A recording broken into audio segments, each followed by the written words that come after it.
Nuevo Laredo, Tamaulipas, fue el epicentro de bloqueos y balaceras. Los hechos violentos se registraron en Matamoros, Reynosa y San Fernando. El saldo fue de 16 bloqueos, las clases quedaron suspendidas y 5 presuntos criminales fueron abatidos desde el viernes que comenzaron estos hechos violentos. Mire usted, las autoridades estatales dicen, aunque usted no lo crea, dicen que son hechos aislados. Hechos aislados.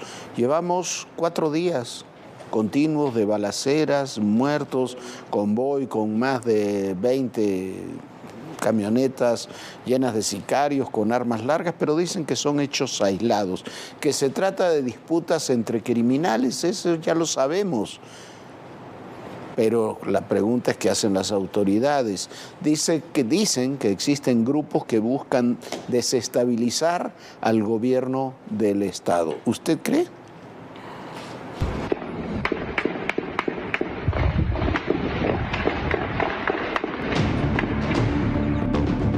Así amaneció Matamoros, Tamaulipas, con una nueva jornada de balaceras y bloqueos carreteros.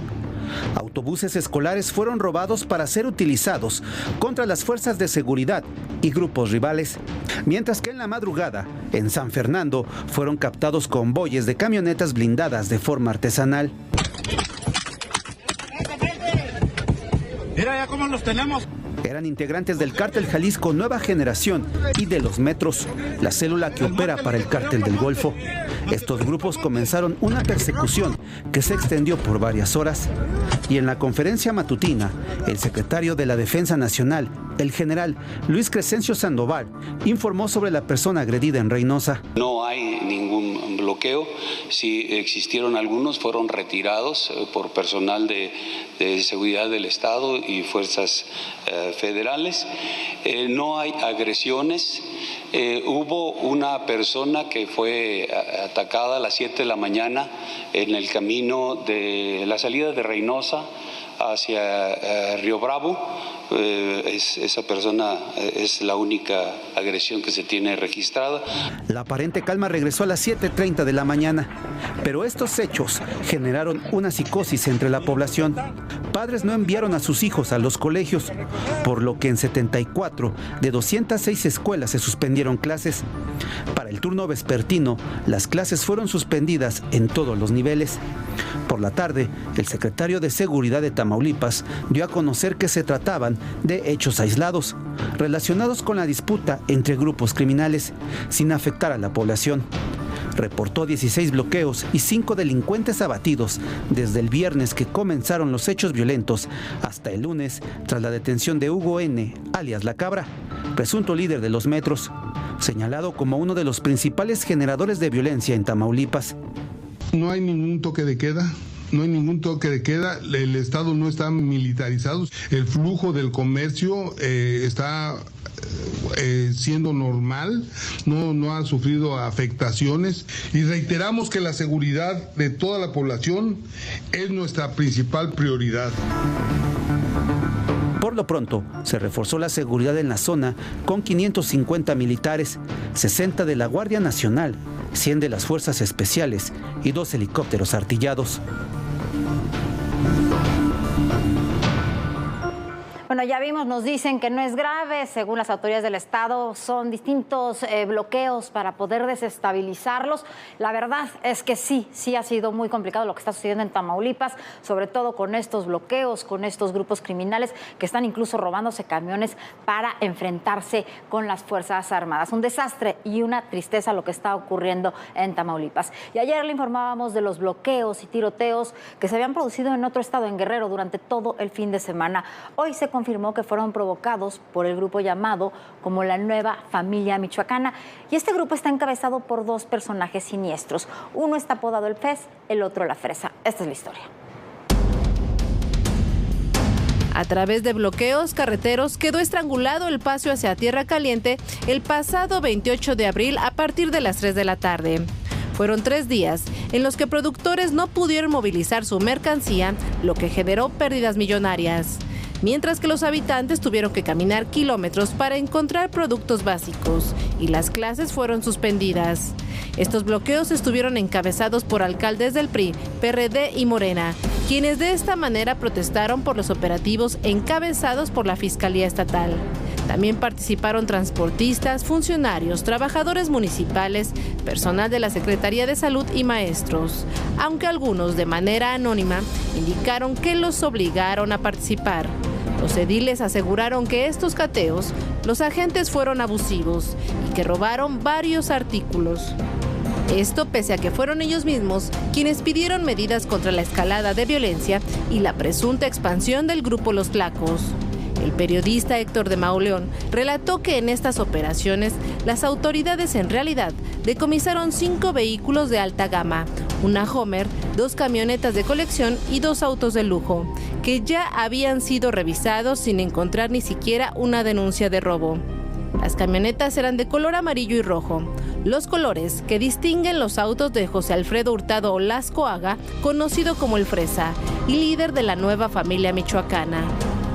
En tanto, la Homer y los autos de lujo eran de color blanco y negro, los preferidos de Johnny Hurtado Lascoaga, apodado El Pez.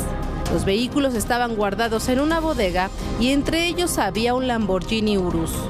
De Mauleón narró que desde hace 10 años esta zona es controlada por El Pez y el Fresa sin que nadie los moleste, y que desde octubre pasado a los hermanos Lascoaga les aseguraron más de 30 propiedades y algunos jefes de su célula han sido aprehendidos.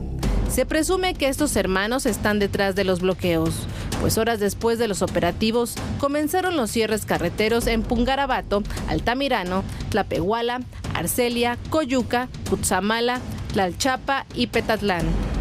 El secretario general de Gobierno, Ludwig Marcial Reynoso, denunció que la movilización de transportistas había sido ordenada por el crimen organizado, pero los ediles salieron a confirmar que ellos encabezaban las protestas. Desde la tarde de lunes, los bloqueos fueron levantados tras una reunión entre los alcaldes y la gobernadora Evelyn Salgado.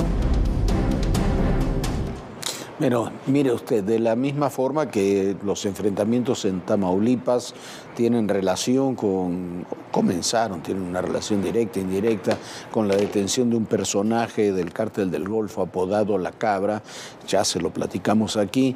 Estos hechos tienen relación con estos decomisos que hubo de los automóviles del Pez y la Fresa, los líderes de la nueva familia michoacana que tienen un control cada vez mayor, ya le habíamos dicho aquí, que tienen control no solamente sobre buena parte de Michoacán, parte del Estado de México, parte cada vez mayor de Guerrero. Y es, la verdad, es una falsedad eso de que son movilizaciones quejándose por abusos que hayan cometido en operativos o en estos operativos donde se decomisaron los automóviles, las fuerzas de seguridad. Los alcaldes, los transportistas trabajan para ellos, por miedo, por corrupción, por lo que usted quiera, pero son base social de los grupos criminales. Cuando se subestima todo eso, cuando vemos estas escenas, es cuando decimos o dicen en Estados Unidos, para ponerlo en otro contexto, que hay zonas del territorio nacional que no están bajo control de las autoridades. Eso es lo que se ve cotidianamente en toda la Tierra Caliente, zona de Tierra Caliente, por ejemplo, en Guerrero. Bueno, y no solamente en esos 2 estados. Escuche usted esta historia donde también parece que el crimen organizado controla todo. Teresa Mayegal, madre buscadora, fue asesinada en San Miguel Octopan, allá en Celaya. Hombres armados le dispararon cuando iba en su bicicleta cerca de la puerta de acceso del jardín de niños de la calle Melchor Ocampo. Ella estaba buscando a su hijo desesperada, a su hijo José Luis Apaseo Mayegal, quien fue desaparecido el 6 de abril del 2020. Y bueno, mientras buscaba a su hijo, también encontró la muerte. Hay que ponerle un nombre, un rostro. ¡Te vamos a encontrar! ¡Te vamos a encontrar! Y que vienen todas las demandas internacionales. Una ciudad tan complicada como es la Ciudad de México. Ya llegamos a Aguililla, esta ciudad, la entrada a la Tierra Caliente.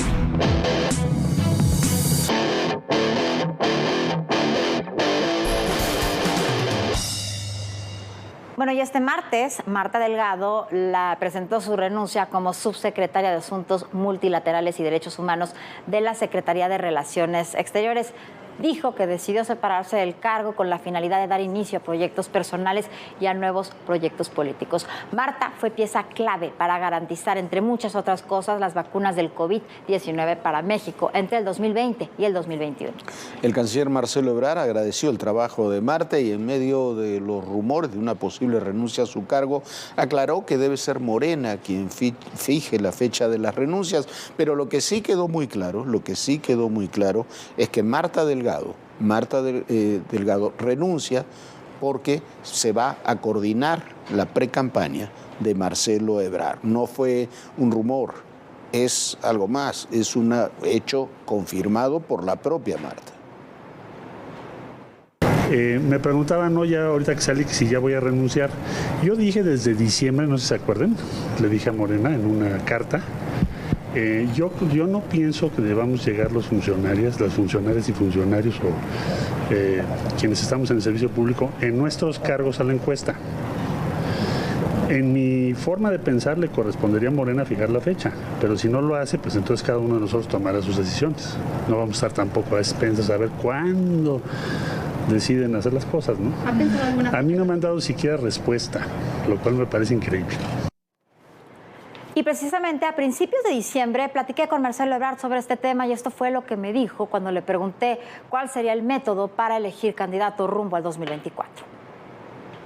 Tenemos que pasar la encuesta el año que entra.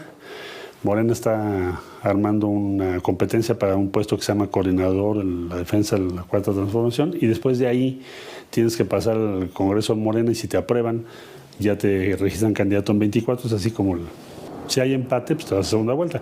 Son de las cosas que tenemos que resolver. ¿Pero cuándo se tendrían que separar del cargo? Pues mira, si tú fijas la encuesta en septiembre, pues, a mi modo de ver tendría que ser 6 meses antes, porque es lo que se hace también en elecciones. Es el mismo principio. ¿Por qué menos? Pues es lo mismo. Entonces, evitas la polémica sobre cuál es la frontera entre el servicio público, tus actividades y las tareas propias del partido o lo que estás haciendo. Entonces, esa es una. 2, que haya debates, dije el otro día, porque si no hay un debate, ¿cómo sabes tú cuál es la diferencia? O sea, ¿qué opina Marcelo sobre seguridad? ¿Qué opina Adán Augusto? ¿Qué opina Monreal? ¿Qué opina o qué propone Claudia? Noroña si va a participar, en fin, los que estemos en este tema. Y eso lo tiene que definir Morena, a mi forma de ver, en el mes de enero, porque ya estamos en el 23. Y si no se hace esa definición, podemos meter en problemas. Bueno, mientras todo esto pasaba en la Cancillería, con la renuncia de Marta, las declaraciones de Marcelo Ebrard, Claudia Sheinbaum anunció que ya es abuela. A través de su cuenta de Twitter, la jefa de gobierno dio a conocer el nacimiento de su primer nieto, Pablito, hijo de su hijo Rodrigo. Bueno, y hoy en la mañana estuvo en Palacio Nacional la asesora de Seguridad Nacional del presidente Joe Biden, Elizabeth Sherwood Randall. Viene en un momento delicado de las relaciones bilaterales en muchos ámbitos, sobre todo respecto a la migración y al tráfico de fentanilo. Y en el ámbito migratorio, la próxima desaparición del título 42 ha incrementado en un 23%. Las últimas semanas, los flujos migratorios hacia México y de México hacia los Estados Unidos, con un presidente Biden dispuesto a mantener medidas muy estrictas en el terreno migratorio. ¿Por qué? Porque ese es un conflicto ya de seguridad interior, lo mismo que el fentanilo para la Unión Americana. Los temas fueron migración, tráfico de drogas y de armas, así como el fin del título 42, que vence el 11 de mayo. La reunión fue en Palacio Nacional. Ahí, la asesora de Seguridad Nacional de la Casa Blanca, Elizabeth Sherwood Randall, y el presidente Andrés Manuel López Obrador abordaron aspectos prioritarios de la agenda bilateral. Al cónclave también acudieron el embajador Ken Salazar, el canciller Marcelo Ebrard y el secretario de Gobernación Adán Augusto López y el Gabinete de Seguridad. En su cuenta de Twitter, el presidente López Obrador dijo que se trató el tema migratorio con un enfoque humanista. Marcelo Ebrard dijo que se abordaron las decisiones que tomó Estados Unidos en cuanto a su política migratoria. Además, señaló que el programa de visas humanitarias pasará de 30 a 100,000 y que ahora se contemplarán a ciudadanos guatemaltecos, hondureños y salvadoreños. Por la mañana, el presidente López Obrador habló de los 1,500 militares que enviará la administración Biden a la frontera con México. Es parte de sus facultades, es un gobierno independiente, soberano, ellos toman esas decisiones y nosotros las respetamos. Esta medida fue solicitada por el Departamento de Seguridad Nacional ante la llegada masiva de migrantes, una vez que concluye el plazo legal del Título 42. Es la segunda visita en menos de 2 meses que realiza la funcionaria estadounidense a México. A finales de marzo, viajó para abordar los esfuerzos coordinados en el combate al tráfico de fentanilo. Bueno, y entre las medidas que anunció Joe Biden en las últimas horas para después el Título 42 se incluya en la convocatoria a las reservistas para cuidar la frontera.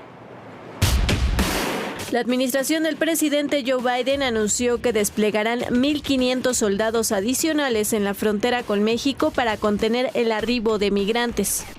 For 90 days, these 1,500 military personnel who will be sourced from the active duty component will fill critical capability gaps, such as ground-based detection and monitoring, data entry, and warehouse support until CPB can address these needs through contracted support. Las tropas no estarán armadas, no usarán la fuerza ni realizarán arrestos. These personnel will be performing administrative tasks like data entry and warehouse support. They will not be performing law enforcement functions or interacting with immigrants or migrants. Estados Unidos espera la llegada de hasta 10,000 migrantes diarios en la frontera, cifra que representa un incremento del 40% en relación a los niveles actuales. De acuerdo con el Departamento de Seguridad Nacional, en la primera mitad del año fiscal 2023, más de 1.2 millones de inmigrantes fueron deportados o expulsados de Estados Unidos a México bajo el Título 42. El 27 de abril, el gobierno de Joe Biden dio un cambio a la política migratoria y anunció el fin del Título 42.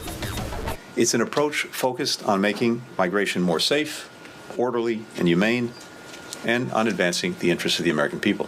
Unlike the Title 42 Public Health Authority, the penalty for being removed from the United States under Title 8 through expedited removal and other immigration laws we will be enforcing is not just removal. An individual who is removed is subject to at least a 5-year ban on admission to the United States and can face criminal prosecution for any subsequent attempt to cross the border illegally. De acuerdo con el anuncio, se crean nuevos procesos de reunificación familiar para ciudadanos de El Salvador, Guatemala, Honduras y Colombia, y seguirá el programa de libertad condicional para migrantes de Cuba, Haití, Nicaragua y Venezuela. Además, se establecerán centros regionales de procesamiento en varios países para determinar si las personas que quieren emigrar a Estados Unidos cumplen los requisitos de los programas de asilo, laborales, de reunificación familiar o de otro tipo, y qué alternativas tienen a su disposición. En los últimos días, la frontera entre Ciudad Juárez y El Paso se ha llenado de migrantes que intentan cruzar a Estados Unidos, cifra que se incrementará mientras más se acerque el 11 de mayo. Y hablando de migración, hoy el presidente López Obrador dio otra versión de lo sucedido en la estación migratoria de Ciudad Juárez, donde murieron 40 migrantes.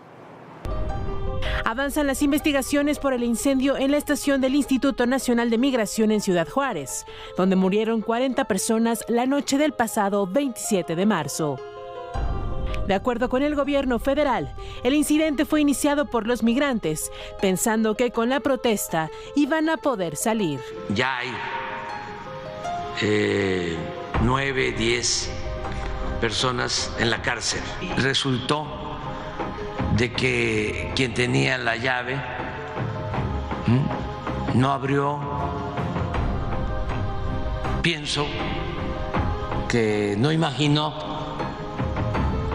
que iba a propagarse el fuego como sucedió lamentablemente, y la asfixia. El presidente López Obrador descartó que la protesta de los migrantes fuera por falta de insumos y reiteró que tras la tragedia se inició la investigación. La semana pasada se dieron a conocer 16 minutos de un nuevo video de las cámaras de seguridad en la estación migratoria. Las imágenes divulgadas por el Diario de Juárez muestran la actuación de los funcionarios la noche del 27 de marzo. A las 8 de la noche aproximadamente, algunos venezolanos se enteraron que serían enviados a la Ciudad de México. El anuncio generó molestia y comenzaron las protestas. Las imágenes muestran a un guardia de seguridad recostado en una silla. Observa cómo los migrantes ponen colchonetas para tapar la vista. El elemento de seguridad ni se inmuta. Finalmente llegaron 2 agentes, quienes ahora están vinculados a proceso, y una guardia privada, quien rescató a 15 migrantes. En ese momento comenzó el fuego y todos salieron del lugar sin abrir las puertas. Cuando el humo llegó al área femenil, Angélica, la guardia de seguridad privada, consiguió las llaves y sacó a todas las mujeres. Afuera, los elementos de la Guardia Nacional, apostados en la aduana del Puente Internacional Reforma, observaron el incendio, pero nadie entró. Este domingo, Francisco Garduño, titular del Instituto Nacional de Migración, fue vinculado a proceso por ejercicio indebido del servicio público. Ya escucharon ustedes que he vinculado a proceso. El juicio no se termina. Sigo yo en la condición constitucional de guardar silencio, no hacer declaraciones en relación al proceso. El juez federal dio un plazo de 4 meses para la investigación complementaria. Por lo pronto, Garduño seguirá en su cargo. Mire, todos estos temas están relacionados. Hay que partir de una base. Todo lo que está ocurriendo en el ámbito migratorio es una tragedia. Los cientos de miles, porque son cientos de miles que están transitando desde otros países a través de México para llegar a Estados Unidos, los cientos de miles que se están tratando de ir de distintas áreas de México hacia los Estados Unidos, el regreso de esas personas, las condiciones en que viven. Se pondrá fin el 11 de mayo al título 42, pero como decía, lo veíamos ahí con Mallorcas, se aplica algo que se llamará el título 8, que se tendrá condiciones más duras todavía que el título 42 para la deportación de gente. Vamos a tener regularmente un mínimo de unas 200.000 personas siendo regresadas a México en forma cada vez más acelerada. Ahora hay más de 200.000 personas asentadas en algunas ciudades fronterizas, esperando entrar a los Estados Unidos. No van a entrar. No van a tener posibilidades más que un puñado de ellos. Ha aumentado la migración, se espera que aumente hasta un 40%, ahora hay un aumento de 23%, Estados Unidos establece medidas más duras, México aparentemente afloja algunos controles, aflojó algunos controles en la controversia con la Unión Americana, habrá que ver qué es lo que sucede. Estos hechos de la estación migratoria son muy desafortunados porque demuestran que no tenemos las condiciones mínimas para resguardar a esos cientos de miles de personas. Esta estación migratoria de Juárez, se ven los videos, es vergonzosa. Primero van detenidos los migrantes, usted lo ve, van con las manos atadas, con cintillos de estos. Las condiciones en que viven son de un hacinamiento total. Así nos quejábamos de los centros de detención de Estados Unidos y estos son peores. La explicación que se da es que alguien se llevó la llave en el bolsillo y por eso no se abrió. La verdad, perdón, pero es, para decirlo muy suavemente, bastante endeble. Es un tema que va mucho más al fondo. No había condiciones para tener a las personas ahí detenidas. La investigación se va a llevar meses. A Francisco Garduño, el titular del Instituto Nacional de Migración, lo dejan en el cargo aunque esté procesado. Así no son las cosas, así no pueden ser las cosas. Se tienen que hacer de otra manera, tiene que haber más seriedad. Yo escuchaba quienes decían hoy con estas reuniones que por qué no se le pedía a Estados Unidos apoyo económico para mantener a los migrantes en nuestro país. Y sí, es una buena solución. Lo del tercer país seguro con Turquía funciona así, con la Unión Europea. Pero México, lo recordará usted, con todo este tema que hubo con el exsecretario de Estado Pompeo, con su libro, quedó muy claro que México decidió no pedir apoyo económico a Estados Unidos por este tema. Me parece muy bien en términos de soberanía, como se lo quiera tratar, pero entonces destinemos recursos a garantizar condiciones por lo menos estables para esa gente. ¿Por qué? Porque si no, eso va a ser lisa y llanamente, Viviana, una bomba de tiempo. Ya lo es. Ya lo es y ya estamos viendo las repercusiones. Y bueno, por graves violaciones al proceso legislativo, el ministro Alberto Pérez Dayán propondrá en las próximas semanas ante el Pleno de la Suprema Corte de la Nación invalidar la primera parte del Plan B en materia electoral. Para Pérez Dayán, las infracciones cometidas por la mayoría de Morena, PT y el Partido Verde en el proceso parlamentario para aprobar las reformas a las leyes generales de comunicación social y a la Ley General de Responsabilidades Administrativas violan directamente dos artículos, concretamente el 71 y el 72 de la Constitución. Mire, esto es un tema central. Va a haber muchos temas, incluso de los que se presentaron en el fin de semana pasado, que caerán directamente en la Corte. El primero es la primera parte, porque no es completo, la primera parte del Plan B, y el ministro Pérez Dayán está presentando un proyecto que se articula, vamos a decir así, con lo que piensan la mayoría de los juristas, incluyendo el coordinador de Morena en la Cámara Alta, Ricardo Monreal, que dijo que si se aprobaba así, se estaría violando la Constitución.